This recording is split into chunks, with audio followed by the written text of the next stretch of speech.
سلام كم يصنعكم زخبركم تخاتلتنا مباركس نايز ساعات زي زينا مستندون حيزا متصكم اللهو مجمرتا جن ارستا زينا إرتراويانن إثيوبياويانن اب حنت كوتا خوينم كودادرو استات 4 هاجرات نا بريكس كصمبرا تግራይ ردئت تحر مقراصو بوحدو شان 400 سبات بتميت مويتومن كالوتن زبلو زيناتات حيزا متصكم اللهو سناي مكتتال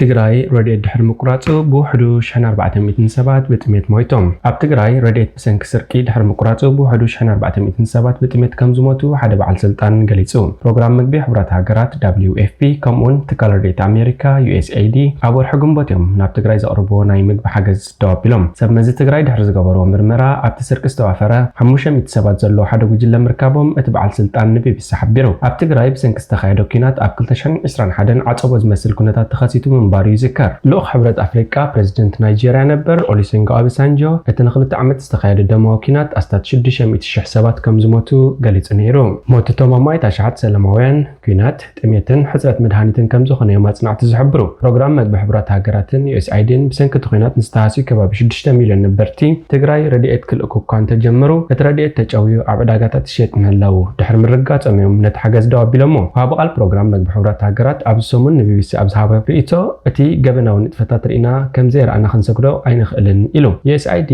كابور حسنة جميرو أبكال إكفالات إثيوبياون زقرب حجز دواب بيللو مزحات مرخب مزحان كم تسبقهم اللي حيخوز وتسمذكر بتكالات فيدرال ون كلاون منجستات تودبا جبناو شرحي عمل لا تهجر وتهدرو أهرتا تربح تسجبر منبارو يتكس منجس إثيوبيا نتخصصات يمرمرو خمزلو كان تحبره زاجت بزعبار خبتاتو أي جلسان سراوت إثيوبيا جنا وتهدراتو تتكمت نايت استسرقة رديت مجب منبارم نسجلس كسي نتيجو حلف كوميشن ملاي سقات حدقا تግራይ اتو قبر هيوت قبر اغزابير نبيبيس ابزحابو مبرهي يتحجز كاب زقارص اندحار كاب 3 زواتات طرح مالت سميناو معرابن دباو مراقن كباب 1400 بسنك طميت ماتوم غليصو احازات نايتون كالوت زواتات تግራይን ከተማ መቀለን ተተወሲخو ተቆጥሪ አዚኽ زايد كم زخلون حبيرو 492 ጥርጥራት ምርመራ ይግበረሎም ከም ዘሎን ዛጌት ኣብቲ ወዲ ተሳትፎ ዝነበሮም 198 ክስ ከም ዝተመስረተሎምን ከአገሊጹ ካብ መንጎቶም ጥርጥራት ዘመዝ መንግስቲ ሰራሕተኛታት ተካላት ረድኤት ብሰንኪ ግጭት ንዝተማዛበሉ ሰባት ዓቂበን ናይ ዝርከባ ማዕስከራት ኣካየድቲ ከምኡን ረድኤት መግቢ ዝዕደገሉ መሻርክቲ ኣካላት ከም ዝርከቦም ኣቶ ገብረ ህይወት የረድእ ነጋዶ ብፍላይ ከዓ ናይ እኽሊ መሸጣን እንዳመጥሓንን ዘለዎም ውን ከም ዝተሳተፍዎ ዝገልጽ እቲ ሓላፊ ምርመራ ዳርጋ ናብ ምዝዛሙ ከም ዝተቐረበ ሓቢሩ እቲ ሓገዛት መዓስ ዳግማይ ከም ዝጅመር ኣይፍለጥን ወሃብ ቃል ፕሮግራም መግቢ ሕብራት ሃገራት ኣብ ትግራይ ኣባላቱ መግቢ ዳግማይ ኣብ ኢድ ዘይምልከቶም ኣካላት ከም ዘይእቱ ንምርጋጽ ለይትን ቀትርን ይሰርሑለው ኢሎም ንሱ ወሲኹ WFP ዝኾነ ምቁራጽ ሓገዝ ኣብ ልዕልቶም ተጸበይቲ ክህልዎ ዝኽእል ጽልዋ ኣዝዩ የሻቕለዩ ስለዚ እቲ ረድኤት መግቢ ኣብቶም ዘድልዮም ከም ዝበጽሕ ንምርጋጽ ክግበር ዝከኣል ኩሉ ክንገብር ኢና ኢሎም BBC ንኹነታት ጥሜት ንምርኣይ ናብ ከተማ ሽረ ተንቀሳቒሱ ነይሩ ብዋሕዲ ደም እትሳቐ ጓል 28 ዓመት ወይዘሮ መብርሂት ሃይላይ ካብ ሕዳር ጀሚሩ ረድኤት ከም ዘይተቐበለትን ክትልምን ከም ዝተገደደትን ተዛሪባ ዝበዝሕ ግዜ እንጀራ ጨው ጌርና ኢና ንበልዕ ሓካይም ዝተመጣጠነ ምግቢ ክበልዕ ነጊሮምኒ ግን ካበይ ከምፅኦም 8-6 زاديهم أزيهم ماسينهم عينتهم نوش أتيو أعطمتهم قوليحو يرأى شعو ويزر مبرهيت معلتا زقرب نفس صوريها نيرا دحر حيدت معلتات كا قوالتا قلاقيلا عدل جراء تهاتان تعيت مخانانا جراتنا أبو أبزركب هوسبيتال تسرح نرس كبرا منقستو بزحات عديتات مقب بزي مركابن كاتبوا خمزي كإلان بزحات قولعنا موت تساتحهم نابتو هوسبيتال كمزموتو تقلت أبزور حترح 4 موتمنا سعبين تقجت سنة مقبي حزرت مقو عزيا كبديو إلان BBC أبتو هوسبيتال قول شمون تعمت هتسان راهيل أزيا ماسينا مسنجلتاتا قوليحو تقالي عرئيو نسا كبدتا 10 كيلوغرام طرحي نيرو ازي ماكلاي ميزان نايقول حد عمتيو أديا وزر هيوت لباسي اترديت مقبي 5 قارصه ب WFP USAID قدم مواجه قدم اورح جميرو وهابا 5 نبره غليصا ساعتي حدت يمص نيرو انا غنا ايتوهابكن بلشونا زلو يمسلني الى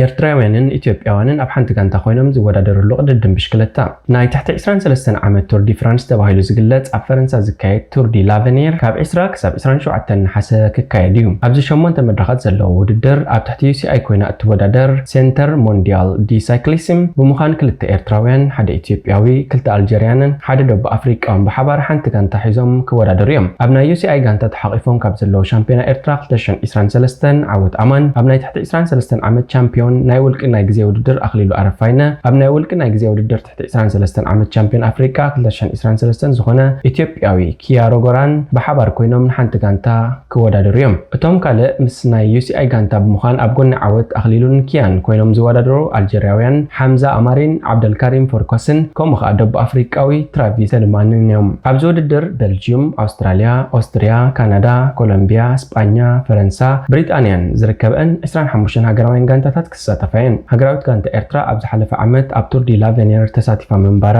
ዝዝከር እዩ ዓመታዊ ኣብ ካሜሩን ናይ ትሕቲ 23 ዓመት ውድድራት ይካየድ እዩ ሃገራዊት ጋንታ ኤርትራ ኣብቲ ውድድር ክልተ ግዜ ቀዳሚት ስለ ዝወፀት ኣብ 2009 ከምኡ ከዓ ኣብ 2012 ኣብ ቱር ዲ ላቬኒር ዘሳትፋ ትኬት ክትረክብ ክኢላ መንባራ ይዝከር ኣብ 2021 ግን ዙር ካሜሩን ናይ ትሕቲ 23 ዓመት ብሰንኪ ለበዳ ኮሮና ቫይረስ ስለ ዘይተኻየደ ሃገራዊት ጋንታ ኤርትራ ብሓፈሻ ኣብ ናይ ትሕቲ 23 ዓመት ብዘመዝገበቶ ነጥብያ ኣብ ዝሓለፈ ዓመት ቱር ዲ ላቬኒር ዘሳትፍ ኮታ ክትረክብ ክኢላ ነይራ ሃገራዊት ጋንታ ኤርትራ ኣብ 2022 ቱር ዲ ላቬኒር ተሸለምቲ ወርቅን ብሩርን መዳልያ ሻምፒዮን ኤርትራ ትሕቲ 23 ዓመት 2022 ኒያት ርእሶምን ሚልኪያስ ቅዱስን ሴላ ወልደ ሚካኤልን ኤፍሬም ገብረ ህይወትን ናሆም ዘርአይን መሓር ተወልደን ብምጥርናፍያ ብሙሴ ኣስሄል ናተኣሌት ኣብቲ ውድድር ተሳቲፋ ኤርትራ ኣብ ቱር ላቬኒር ኣብ 2009 ብዳንኤል ተክለ ሃይማኖት ክትውከልን ከላ ኣብ 2012 ናትናኤል ብርሃኔ ኤልያስ አፈወርቂ ሜሮን አማኑኤል መክሰብ ደበሳይ ተስፎም ዕቋ ማርያምን ቶም ሃገራዊት ጋንታ ኤርትራ ብምውካል ኣብ ቱር ላቬኒር ዝተሳተፉ እዮም መራዊ ቅዱስን ኣብ 2023 ምስ ናይ UCI ጋንታ ብምዃን ኣብዚ ውድድር ተሳቲፉ መንባሩ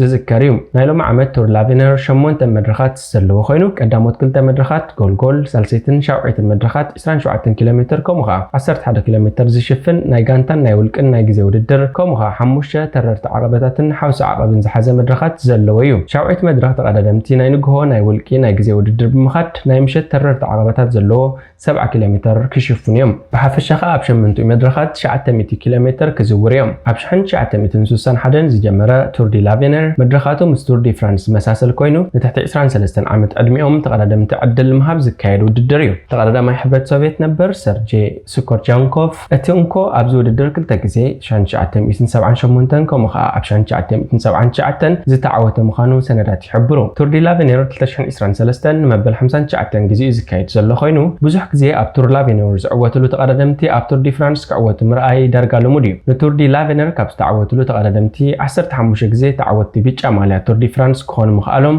ካብ ምርኣይ ሓያልነት ናይቲ ውድድር ዘርኢ እዩ ስሎቬንያዊ ታዴይ ፖጋቻ ኣብ 2018 ንቱር ዲ ላቬኒር ተዓዊትሉ ኣብ 2020 ከምኡ ከዓ 2021 ተዓዋቲ ቢጫ ማልያ ቱር ዲ ፍራንስ ክኸውን ክኢሉ ኮሎምቢያዊ ኢጋቫን በርናል ኣብ 2017 ንቱር ዲ ላቬኒር ተዓዊትሉ ኣብ 2019 ከዓ ተዓዋቲ ቢጫ ማልያ ቱር ዲ ፍራንስ ክኸውን ክኢሉ ፈረንሳዊ ላውሮት ፊግኖን ኣብ 1988 ንቱር ዲ ላቬኒር ተዓዊትሉ ኣብ 1983 ከምኡ ከዓ 1984 ተዓዋቲ ቢጫ ማልያ ቱር ዲ ፍራንስ ኮይኑ ስፓኛዊ ሙጌል ኢንዱሬይን ኣብ 1986 ንቱር ዲ ላቬኒር ተዓዊትሉ ካብ 1991 ክሳብ 1995 ኣከታቲሉ ን5 ዓመታት ተዓዋቲ ቢጫ ማልያ ቱር ዲ ፍራንስ ኮይኑ ኣሜሪካዊ ክረግ ሊሞንድ ኣብ 1982 ንቱር ዲ ላቬኒር ተዓዊትሉ ኣብ 1986 1989 ከምኡ ከዓ 1990 ተዓዋቲ ቢጫ ማልያ ቱር ዲ ፍራንስ ኮይኑ ሆላንዳዊ ቹፕ ዞትሜሊክ ኣብ 1969 ንቱር ዲ ላቬኒር ተዓዊትሉ ኣብ ዝተፈላለዩ ዓመታት 10 ግዜ ተዓዋቲ መድረኽ ዙር ፈረንሳ ብምዃን ኣብ 1980 ተዓዋቲ ቢጫ ማልያ ዙር ፈረንሳ ኮይኑ ኢጣልያዊ ፈልስ ጊሞንዲ ኣብ 1964 ንቱር ዲ ላቬኒር ተዓዊትሉ ኣብ 1965 ተዓዋቲ ቢጫ ማልያ ቱር ዲ ፍራንስ ኮይኑ ስለምንታይን ኣስታት 4 ሃገራት ናብ ብሪክስ ክጽምበራ ተሃንጤን ዘለዋ መራሕቲ ሃገራት ኣባል ጉጅለ ብሪክስ ብራዚል ሩስያ ህንዲ ቻይናን ደቡብ ኣፍሪካን ንዝመጽእ 22 ነሓሰ ኣብ ከተማ ጆሃንስበርግ ደቡብ ኣፍሪካ ተራኺቦም ክዝትዩ ምዃኖም ተፈሊጡ ቀንዲ መዛተይ ርእሰ ጉዳዮም ድማ ሕቶ ሓደሽቲ ኣባል ሃገራት መርሚርካ ንምውሳን እዩ ነቲ ኣኼባ እተእንግድ ዘላ ደቡብ ኣፍሪካ ልዕሊ 4 ሃገራት ኣባል ናይቲ ኺዳን ክኾና ሕቶ ከም ዘቕረባ ኣፍሊጣ ብሪክስ ብኸመይ ተመስሪቱ ኣብ 2001 ኣብ ባንኪ ኢንቨስትመንት በዓል ሞያ ስነ ቁጠባ ጎልድማን ሳችስ ንሃገራት ብራዚል ሩስያ ህንድን ቻይናን ዘጣመረ ብሪክ ዝብል ምሕጻር ቃል ፈጢሩ እዘን ኣዝዩ ቅልጡፍ ቁጠባዊ ምዕባለ ዘመዝግባ ዘሎ ሃገራትን ልዑልን ማእከላይታት ዘለዋ ዜጋ ዝሓቆፋየን እቲ በዓል ሞያ ስነ ቁጠባ ዘን ሃገራት ኣብ 2050 መራሕቲ ቁጠባ ዓለም ክኾና ከም ዝኽእላ ኣሚቱ ነይሩ። 4 ሃገራት ኣብ 2006 ብሪክ ተባሂሉ ዝጽዋዕ ጉጅለ ክፈጥራ ተሰማምዐን። ደቡብ ኣፍሪካ ኣብ 2010 ናብቲ ጉጅለ ተጸምበረተን ድማ ብሪክስ ኮይኑ ብሪክስ ክሳዕ ክንደይ ኣገዳስነት ኣለዎ? ኣባል ሃገራት ጉጅለ ብሪክስ ብሓንሳብ 3.24 ቢልዮን ብዝሒ ህዝቢ ዘለዎም ኮይኑ ዓመታዊ እቶት ዜጋታትን 26 ትሪልዮን ዶላር ከም ዝኾነ ይፍለጥ። እዚ ድማ 26% ቁጠባ ዓለም እዩ። ተኾነ ኣብ ኣሜሪካ ዝመደበሩ ማዕዲ ሊቃውንቲ ቤት ምኽሪ ኣትላንቲክ ኣብቲ ዓንዲ ሕቆ ፋይናንሳዊ ትካል ሕቡራት ኢንተርናሽናል ሞኒተሪንግ ፋንድ ተሰማዕነተን ን15% ከም ዝኾነ ወግዓዊ ገይሩ ነይሩ። ዕላማ ብሪክስ እንታይ እዩ? ብሪክስ ንዓለም ለኻውያን ናይ ገንዘብ ትካላት IMFን ዓለማዊ ባንክን ብምምሕያሽ ኣብቲ እንዳማዕበለ ዝኸይድ ዘሎ ቁጠባ ዓለም ልዑል ድምፅን ውክልናን ንምርካብ እዩ ተጣይሱ። ሃገራት ጉጅለ ብሪክስ ኣብ 2014 ኒው ዲቨሎፕመንት ባንክ ዝተባሃለ ሓድሽ ዓለም ለኻዊ ባንክ ኣዳልዮም። ዓቕሚ ናይቲ ባንክ 250 ቢልዮን ዶላር ክኸውን ከሎ ኣብ ምምዕባልን ዝርከባ ሃገራት ልቓሕ ከጣጥሕ እዩ ተዋሂብዎ። ናይቲ ጉጅለ ኣባላት ዘይኮነ ሃገራት ግብፅን ሕቡራት ዓረብ ኢማራትን ናብቲ ባንክ ተጸምቢረን። ኣባላት ብሪክስ ናይ ሓባር ባጤራ ይፈጥራ ዶ ይኾና? ጸለውቲ ፖለቲከኛታት ሩስያን ብራዚልን ዶላር ኣሜሪካ ኣብ ዓለም ለኻዊ ፋይናንስ ዘለዎ ጽልዋን ምግታእ ኣባል ሃገራት ጉጅለ ብሪክስ ናይ ገዛእ ርእሰን ባጤራ ክህልዎን ከም ዘለዎ ይግስኩስለው። ተኾነ ኣምባሳደር ደቡብ ኣፍሪካ ኣብ ብሪክስን ኤስያን ኣኒል ሶክላል ኣብ ዝሃቦ ሓበሬታ ጉዳይ ምህላው ባጤራ ኣብቲ ኣብ ጆሃንስበርግ ዝካየድ ዘተ ርእሰ ጉዳይ ከም ዘይኮነ ተዛሪቡ። ትንፈለማ ግዜ ብሪክ ዝብል ምሕፀረ ቃል ዘመንጨወ ጂም ኦኔል ንጋዜጠኛ UK ፋይናንሻል ታይምስ ኣብ ዝሃቦ ቃለ ምሕተት ናይ ሓባር ባጤራ ዝበሃል ሓሳብ ትርጉም ዘይብሉ እዩ ኢልዎ። ኣባል ሃገራት ብሪክስ እንታይ ዘራኽቡን ዝተፈላለዩ ጉዳያት ኣለዎን። ሕድሕድ ኣባል ሃገራት ብሪክስ ኣብ ዘዘብኦን ዓብይ ጽልዋ ከም ዘለዎን ዝገልጽ ኣብ ዳብሊን ኮሌጅ ትሪኒቲ በዓል ሞያ ምዕባለ ጂኦግራፊ ፕሮፌሰር ፓድረክ ካርሞዲ ይኹን እምበር ቻይና ታዝዓበየት ኣባል ሃገርያ ኢሉ። ንሱ ኣስዒቡ ቻይና ብመገዲ ብሪክስ ኣቢላ እዋናዊ ነባራዊ ኩነታት ዓለም ገልቢጣ ንዓለም ናይ በዓላ ቅዲ ክትሰርዕ ፃዕሪ ትገብር ከም ዘላ ሓቢሩ። ተኾነ ህንዲ ኣብ ዞባ ኤስያ ፓሲፊክ ተቐናቃኒት ቻይና ከም ዝኾነት ይፍለጥ። ምክንያቱ ህንዲ ኣብቲ ምስ ቻይና ዘዳውባ ነዊሕ ህንፃት ዘይምቅዳው ስለ ዘለዋ ኣብቲ ዞባ ዘለዋ ጽልዋ ንምዕዛዝ ምስ ኣሜሪካን ካልኦት ምዕራባውያንን ሃገራትን ሓቢራ ክትሰርሓ ትረአ። ኣባል ሃገራት ብሪክስ ምስ ምዕራባውያን ሃገራት ብዛዕባ ከልወን ዘለዎ ዝምድናውን እንተኾነ ዝተመቃቀለ መርገፂ እዩ ዘለወን። ሩስያ ንዩክሬን ወሪራ ብምሓዝ ኣብ ልዕሊኣ ካብ ምዕራባውያን ዝወርዳ ዘሎ እገራታት ንምክልኻል ኣብ እትገብሮ ቃልሲ ከም የማናይ ኢድያ እትወስዶ ክብል ኣብ ዓባይ ብሪጣንያ ናይ ዝመደበሩ ምትእኻብ ሊቃውንቲ ሓላፊ ዓለም ለኻዊ ፋይናንስ ቁጠባን ክሮን ቡልተር ገሊጹ። ምዕራባውያን ሃገራት ኣብ ልዕሊ ነዳዲ ሩስያ እገራታት ድሕሪ ምግባርን ህንድን ቻይናን ቀንዲ ዓማዊል ነዳዲ ሩስያ ኮይነን ካብኡ ብተወሳኺ ሩስያ ምስ ቻይናን ደቡብ ኣፍሪካን ሓበራዊ ናይ ሓይሊ ባሕሪ ልምምዳት ከተካይድ ጸኒሓ። ገሊአን ኣባል ሃገራት ጉጅለ ብሪክስ ድማ ጸረ ምዕራባውያን ሃገራት ክኾና ድሌት የብለንን። ደቡብ ኣፍሪካ ብራዚልን ህንድን ዝተመቃቀለት ዓለም ክትህሉ ድሌት የብለንን ዝበለ ቡልተር ንምዕራባውያን ሃገራትን ምቋም ንድሕነተን ኮነ ንምዕባለአን ሕማቅ ከም ዝኾነ ገሊጹ ዓይነት ሃገራትን ናብ ብሪክስ ክጽምበራ ዝደልያ ዘለዋ። ኣምባሳደር ደቡብ ኣፍሪካ ኣብ ብሪክስ ኤስያን ኣኒል ሶክላል ኣብ ዝቐረባ እዋናት ኣብ ዝሃቦ ሓበሬታ 22 ሃገራት ኣባል ጉጅለ ብሪክስ ክኾና ብወግዒ ሕቶ ከም ዘቕረባን ካልኦት ክንደአን ሃገራት ድሌት ከም ዘርአያን ሓቢሩ። ሃገራት ኢራን፣ ኣርጀንቲና፣ ኪዩባ፣ ካዛክስታን፣ ኢትዮጵያ፣ ሳዑዲ ዓረብ፣ ሕቡራት ዓረብ ኢማራትን ቬነዙዌላን ካብተን ኣባልነት ጉጅለ ብሪክስ ሕቶ ዘቕረባ ከም ዝኾና ተፈሊጡ። ሓይሊ ሚዛን ዓለም ካብ ምዕራባውያን ይወፅእ ኣሎ እዩ ዝብል ኣተሓሳስባ ይምዕብል ስለ ዘሎ ብዙሓት ኣብ ምምዕባል ዝርከባ ሃገራት ናብ ከም ብሪክስ ዝኣመሰሉ ኺዳናት ክጽምበርያ ይደልያ ኣለዋ ክብል ፕሮፌሰር ካርሞዲ ገሊጹ። ውሕዳት ሃገራት ኣባላት ኮይነን ንኽኣትዋ ክፍቀደለን ይኸውን እዩ ዝብል ኣመተ ከም ዘለዎ ዝገለጸ ቦልተር ግን ድማ ከም ኣርጀንቲና ዝኣመሰላ ብዙሕ ልኽላኽ ዘለዎን ከም ኢራን ዝኣመሰላ ሃገራት ግን ንኽኣትዋ ዝፍቀደለን ኣይመስለንን ኢሉ። ኣብ ዋዕላ ብሪክስ እንታይ እዩ ክዝተ? ኣብቲ ካብ 22 ክሳብ 24 ነሓሰ ኣብ ደቡብ ኣፍሪካ ከተማ ጆሃንስበርግ ክካየድ ተወጢኑ ዘሎ ዋዕላ ኣባል ሃገራት ብሪክስ ዓይነት ሃገራት ናብቲ ጉጅለ ከም ዝኣትዋ ውሳነታት ክሕልፍ ዝብል ትፅቢት ኣሎ። ካብኡ ብተወሳኺ ድማ ጉዳያት ክሊማዊ ለውጥን ዕድላት ንግድን ኢንቨስትመንትን ንምስፍሕፋሕ ኣብ ዝከኣለሉ ርእሰ ጉዳያት ክዝቱ እዮም ተባሂሉ ትፅቢት ከም ዘሎ ይግለጽ። ኣንጋዲት ሃገር ደቡብ ኣፍሪካ ልዕሊ 60 መራሕቲ ሃገራት ዓለም ኣብቲ ዋዕላ ንክሳተፉ ዕድመ ኣቕሪባትሎም እንተኾነ ፕሬዚደንት ሩስያ ቭላድሚር ፑቲን ኣብቲ ዋዕላ ኣይክሳተፍን እዩ። ምክንያቱ ድማ ዓለም ለኻዊ ቤት ፍርዲ ገበነኛታት ንቭላድሚር ፑቲን ናይ ማእሰርቲ ደብዳቤ ስለ ዘውፅኣሉ እዩ። ንሱ ግን ነቲ ዝቐረበሉ ክሲ ነፂጎ እዩ። ደቡብ ኣፍሪካ ሓንቲ ካብተን ብዛዕባ እቲ ቤት ፍርዲ ብዝምልከት ዝፈረማ ሃገራት ስለ ዝኾነት ፑቲን ናብ ግዝኣታ እንተኣትዩ ሒዛ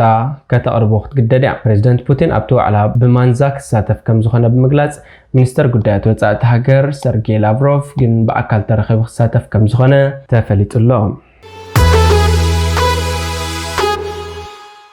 بريزيدنت حبرات إمارات عرب شيخ محمد بن زايد آل نهيان أب إثيوبيا وقع وعدت يفتصم له. بريزيدنت شيخ محمد بن زايد آل نهيان أب كل أير أديس أبا أبزبت حلو قدامي منستر هاجر أبي أحمد بن مئة نفر تستسنى سنة سرعة مقبل أكيد له. على مجاشا بريزيدنت شيخ محمد هاجرهم إثيوبيا زلوا عمت النقدن وفرن زتكرم خانو زتفلاليو تبات يحبر له. حبرات إمارات عرب أب إثيوبيا نايكلتنا ب9 بليون دولار بتصحوا فري أكيد مهلا قلت منجست فدرال كينات تجري كريزة زما عبزي اللي كينات مسكلا محرقات مهلاون كل وجن زكاة طلو زلو قدايو أمباركس خبركم تخطاتلتنا نايز ساعات زينا ومسانادونا عبزي فتسم حدش زيناتات نمكتتال سبسكرايب شير لايك كومنت مقبراي ترسعو سلام